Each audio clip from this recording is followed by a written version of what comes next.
आज मुद्दामून एक महत्त्वाच्या विषयासाठी आपल्याला इथं बोलवलं आहे. गेल्या अनेक वर्षापासून आपल्याला माहिती आहे की महाराष्ट्रामध्ये गुटखाबंदी केलेली आहे. आपल्या FSSAI ॲक्टच्या सेक्शन 30 अंतर्गत प्रतिबंधित जे फूड आयटम्स आहेत त्याच्यामध्ये गुटखा आणि तत्सम आयटम जे आपले आहेत त्याच्यावरती गुटखाबंदी केलेली आहे. त्याच्यावरती आपण अनेक वेळा कारवाई करतो, रेड्स करतो, फाईन करतो, FIR करतो. त्याच्यामधल्या प्रोव्हिजननुसार जेल पण होते, प्रॉसिक्युशन पण चालू आहेत. परंतु प्रोहिबिटेड आयटम असतानाही, फूड आयटम असतानाही महाराष्ट्रातल्या ऑलमोस्ट सगळ्या ठिकाणी हा गुटखा विकला जातो आणि कंझ्युम केला जातो. ही रियालिटी आपण बघतोय. मग याच्यावरती पर्याय काय? एन्फोर्समेंट तर चालू आहे, ते आपण आता जास्त स्ट्रिक्ट करत आहोत, तर ते चालूच राहील. परंतु याच्यावरती काही डेटरन्स असा क्रिएट करता येईल का की ज्याच्या माध्यमातून, कारण प्रोड्युसर तर इथं नाही आहेत प्रोहिबिटेड असल्यामुळे, ते बाहेरून आपण जे याच्यामध्ये इन्व्हॉल्व असणारे बिझनेसेस आहेत, बिझनेस पर्सन्स आहेत, ट्रान्सपोर्टर्स आहेत, रिटेलर्स, होलसेलर्स, सेलर्स, हे त्याच्यामध्ये इन्व्हॉल्व आहेत. त्या प्रकारचे रॅकेट आहे आणि ते जर उद्ध्वस्त करायचे तर आपल्याला खूप मोठ्या प्रमाणात स्ट्रॉंग स्टँड घेणं हे गरजेचं आहे. ह्या निष्कर्षापर्यंत शासन पोहोचलेलं आहे आणि म्हणून मध्ये बऱ्याच वेळेस याच्यावरती डिस्कशन पण झालं की काय केलं पाहिजे. आणि मी इथं जॉईन झाल्यानंतरही याच्यावरती आम्ही विचार केला काय करता येईल, कारण याच्यामध्ये this is a danger to public health आणि म्हणूनच तो आयटम प्रोहिबिट केलेला आहे. जर पब्लिक हेल्थला जर डेंजर असेल आणि तो आयटम प्रोहिबिट केलेला असेल तरीही त्याचा व्यापार होत असेल, तिथं ट्रान्सपोर्ट होत असेल, होलसेलर विकत असतील, सेलर विकत असतील आणि तो अवेलेबल होत असेल, तर त्याच्यावरती स्ट्रिंजेस्ट पॉसिबल ॲक्शन घेणं गरजेचं आहे. ह्या निष्कर्षापर्यंत पोहोचल्यामुळं आज दिनांक 12 जून रोजी मी मोका लावण्याचे आदेश पारित केलेले आहेत. So we have issued the order saying that MCOCA provisions will be, MCOCA कायदा, मकोका ज्याला आपण म्हणतो, Maharashtra control of organise crimes act 1999 हा आम्ही इन्व्होक केलेला आहे. ही माझी त्याची ऑर्डर आहे इश्यू केलेली.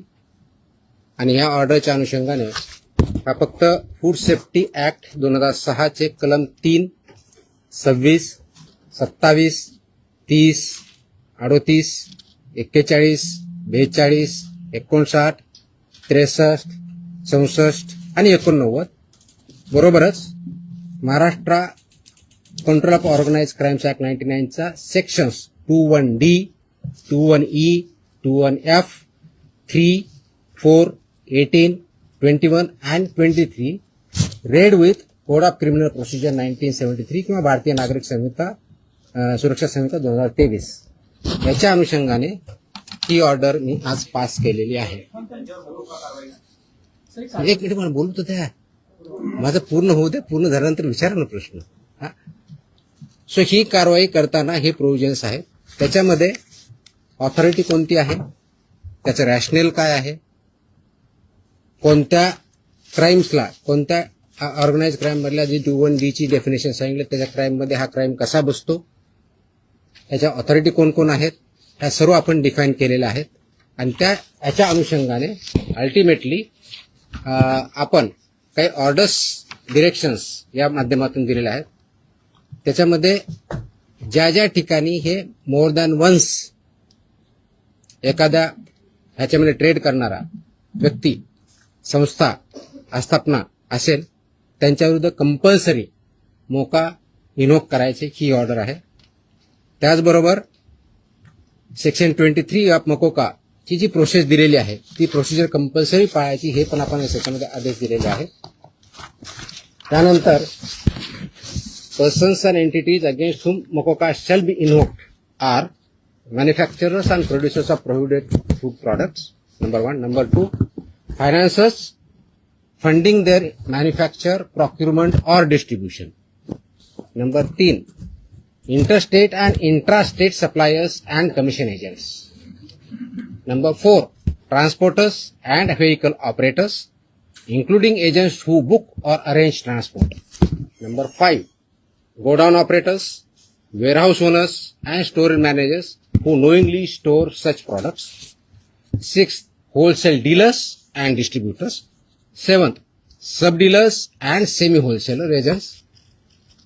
Eighth, retail sellers forming part of an identified organized network. And ninth, any other person who knowingly facilitates, abets, conceals or assists any of the above. त्या इतक्या जणांविरुद्ध मोकोका वापरायचे ह्याच्यामध्ये आदेश आपण केलेले आहेत. त्याचबरोबर प्रिझम्पशन ऑफ एलिजिबिलिटी जी आहे ते फक्त याच्यावरती नाही तर प्रिझम्पशन ऑफ एलिजिबिलिटी हे आपण ज्यावेळेस म्हणतो की any one or more of the following is present, ते स्ट्रॉंग प्रिझम्पशन फेवर करणारं मोकोकाला हे प्रोव्हिजन वापरायचं.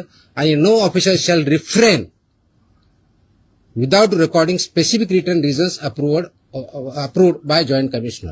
रिजनचं जे असेल त्याच्यामध्ये की interstate supply chain or manufacture nexus हे आपल्याला वरती न्यायचं प्रिझम्पशन ऑफ एलिजिबिलिटीसाठी वापरायचं. Clandestine godowns, fake labels, dummy firms or forged invoices याच्यासाठी सुद्धा हा वापरायचा आहे. Simultaneous seizures across multiple districts pointing to a common syndicate त्याच्यासाठी सुद्धा वापरायचं आहे. Corruption of enforcement officials or intimidation of informers of witnesses यासाठी आपण वापरणार आहोत. Seizure value exceeding ₹10 lakhs in a single action or ₹25 lakhs cumulatively from the same account or network. आणि financial flows indicating systematic profiteering including हवाला और बेनामी channels याच्या सुद्धा आपण ते एस्केलेट करण्यासाठी हे सुद्धा प्रोव्हिजन त्याच्यामध्ये आपण वापरणार आहोत. याची ओरिजिनल ड्युटी आहे ते आपण फूड सेफ्टी ऑफिसरवरती देणार आहोत. डेजिग्नेटेड ऑफिसरच्या ड्युटी आपण याच्यात ज्याला असिस्टंट म्हणून त्यांना डिफाईन केलेल्या आहेत. जॉईंट कमिशनरच्यात केलेल्या आहेत. नेटवर्क वाईड प्रॉसिक्युशन करायचं हे आपण सांगितलं आहे. पार्सल ऍक्शन घ्यायची नाही, कंप्लीट घ्यायची. आणि कॉन्फिस्केशन, अटॅचमेंट अँड फोरफिचरचं कसं करायचं ट्विन ट्रॅक स्ट्रॅटेजी ही पण त्याच्यामध्ये सांगितलेली आहे. त्याचं प्रॉसिक्युशन रजिस्टर मेंटेन करायचं सांगितलेलं आहे. बेलला अपोजिशन करायचं सांगितलेलं आहे. आणि procedure compliance with the criminal procedure code हे सुद्धा आपण मॅन्डेटरी केलेलं आहे. याचा सर्वांचा ऑब्जेक्टिव्ह जो आहे बेसिकली आपण मोका का वापरतोय कारण हा स्ट्रिंजंट लॉ आहे. I understand. आणि त्याचं म्हणूनच खूप थॉट करून विचार करून याच्यावरती कायद्याचे जे कलम आहेत सेक्शन्स आहेत त्याचा अभ्यास करून this order is basically done to prosecute in the interest of food safety in violation but as an organized crime against public health. हा क्राईम पब्लिक हेल्थच्या अगेन्स्ट आहे. आणि आर्टिकल 47 ऑफ द कॉन्स्टिट्यूशन जे आहे ते स्टेटला मॅन्डेट करतं. That is where my order begins with. आणि तुम्हाला कॉपी मी देईलच, प्रेस नोट बरोबर ही कॉपी पण असेल so that you can go through that order. It say the article 47 of the constitution of India cast upon a state primary duty to improve public health and in particular to bring about prohibition of consumption of substances injurious to health. हे already आपण prohibit केलेलं आहे. त्याचं implementation व्हावं, public health improve व्हावं आणि public health जी endanger होते ते कंट्रोल करता यावं या दृष्टिकोनातून मोकोका कायद्याचे प्रोव्हिजन हे प्रोहिबिटेड आयटम जे 32 म्हणजे फसाई ऍक्टच्या सेक्शन 32 अंतर्गत जे आपण प्रोहिबिट केलेले आयटम आहेत त्यांच्यावरती आजपासून म्हणजे अगोदर लागू करू शकलो असतं पण आज आपण ती ऑर्डर काढलेली आहे. And it will B implemented completely across the state of Maharashtra. त्याच्यामध्ये मिसलिडिंग ऍडव्हर्टाइजमेंट ऍक्ट आहे. तुम्हाला काही दिवसापूर्वी कारवाई केलेली बघितली. फसाईमध्ये सुद्धा मिसलीड करणं, लेबलमध्ये चुकीची माहिती देणं, इन्ग्रेडियंट चुकीचे असताना वेगळा क्लेम करणं हा सुद्धा गुन्हा आहे. त्यानुसार आपण कारवाई करतो त्याच्यावरती. It's not about police or FDA किंवा फूड सेफ्टी ऑफिसर्स.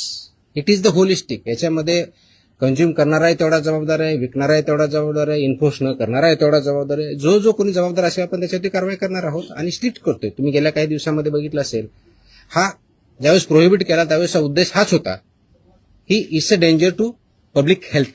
आणि ते जर टाळायचं असेल कारण याच्यामधून काय काय आजार होतात हे मी वेगळं सांगण्याची गरज नाही. It's documented, it's in the public domain.